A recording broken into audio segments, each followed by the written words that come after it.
ভারতীয় সংবিধানের অনুচ্ছেদ ১৯ স্বাধীনতার অধিকার।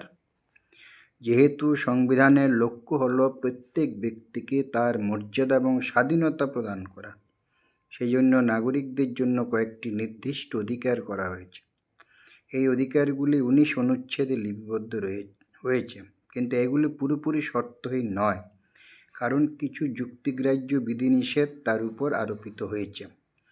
অনুচ্ছেদ ১৯ অনুযায়ী নিম্নোক্ত ৬টি বিষয়ে ভারতীয় নাগরিকগণকে স্বাধীনতার অধিকার দেওয়া হয়েছে। ১ নম্বরে বাক্যের ও অভিব্যক্তির অধিকার।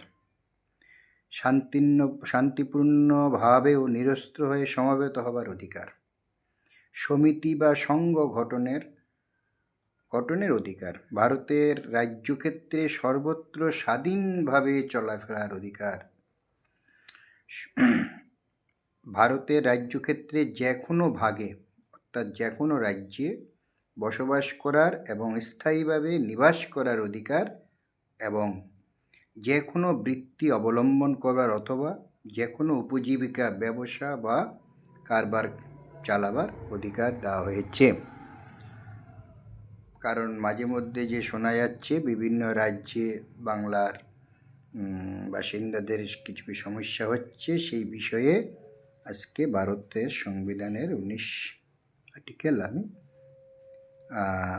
জনস্বার্থে সচেতন করলাম আইনত। নমস্কার।